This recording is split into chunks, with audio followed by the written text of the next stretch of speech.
more than a century, St. Mary's Basilica has been serving Arizona's Catholic community. The oldest parish in the valley also has the largest collection of stained glass windows in our state.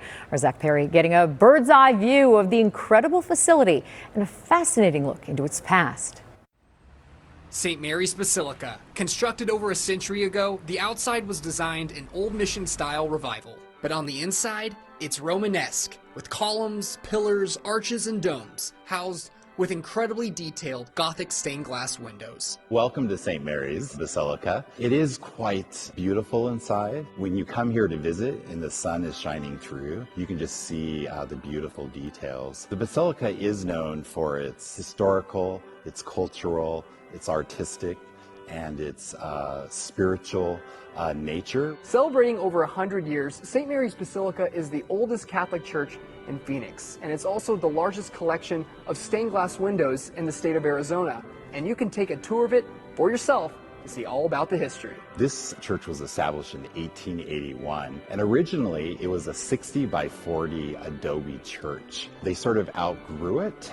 And then in 1903, the Franciscan friars, they built the lower church, or sometimes you'll hear people refer to it as the basement church. And so when they finally raised the money, they took the roof off of the lower church and then they built up.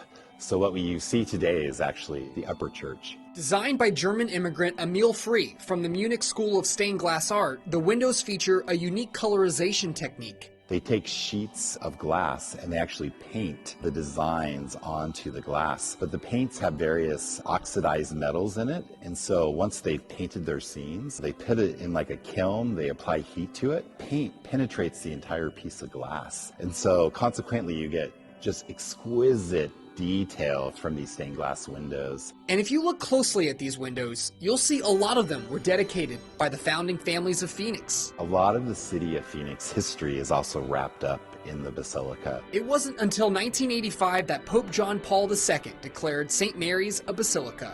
He later visited in 1987. And you can still come here and kneel at the kneeler he knelt at.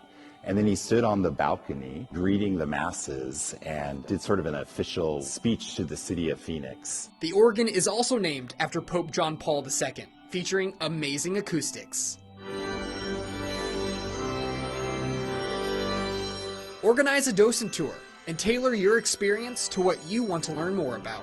Reporting at St. Mary's Basilica in downtown Phoenix, Zach Perry, ABC15 Arizona. And our condolences going out to the family of Scott Slattum, who we interviewed for that story. St. Mary's contacted us and said he passed away from a heart attack on November 19th.